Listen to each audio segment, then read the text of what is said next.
حضرت صالح علیہ السلام قوم سمود کی طرف نبی بنا کر بھیجے گئے۔ آپ نے جب قوم سمود کو خدائے عز و جل کا فرمان سنا کر ایمان کی دعوت دی تو اس سرکش قوم نے آپ سے یہ معجزہ طلب کیا کہ آپ اس پہاڑ کی چٹان سے ایک اونٹنی نکالیے جو ہر عیب سے پاک ہو۔ چنانچہ آپ نے چٹان کی طرف اشارہ فرمایا تو وہ فوراً ہی پھٹ گئی اور اس میں سے ایک نہایت ہی خوبصورت و تندرست اور خوب بلند قامت اونٹنی نکل پڑی جو ہر قسم کے عیب و نقص سے پاک تھی۔ پھر اس نے ایک بچہ بھی جنا اور یہ اپنے بچے کے ساتھ میدانوں میں چرتی پھرتی رہی۔ اس بستی میں ایک ہی تالاب تھا جس میں پہاڑوں کے چشموں سے پانی گر کر جمع ہوتا تھا۔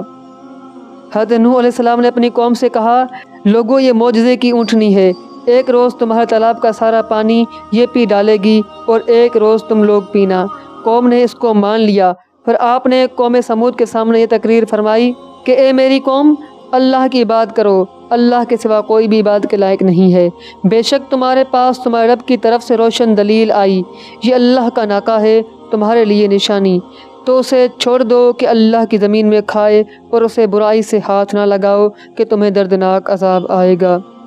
چند دن تو قوم سمود نے اس تکلیف کو برداشت کیا کہ ایک دن ان کو پانی نہیں ملتا تھا کیونکہ اس تالاب کا سارا پانی اونٹنی پی جاتی تھی، اسی لیے ان لوگوں نے طے کر لیا کہ اس اونٹنی کو قتل کر ڈالیں۔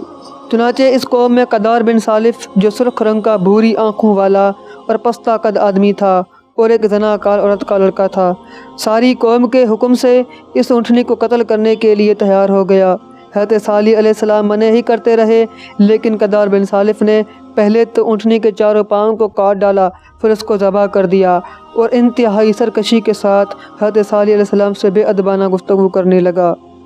قوم سمود کی سرکشی پر عذاب خداوندی کا ظہور اس طرح ہوا کہ پہلے ایک زبردست چنگاڑ کی خوفناک آواز آئی، پھر شدید زلزلہ آیا جس سے پوری آبادی اتھل پتھل ہو کر چکنا چور ہو گئی، تمام عمارتیں ٹوٹ پھوٹ کر تہس نہس ہو گئیں اور قوم سمود کا ایک ایک آدمی گھٹنوں کے بل اوندا گر کر مر گیا۔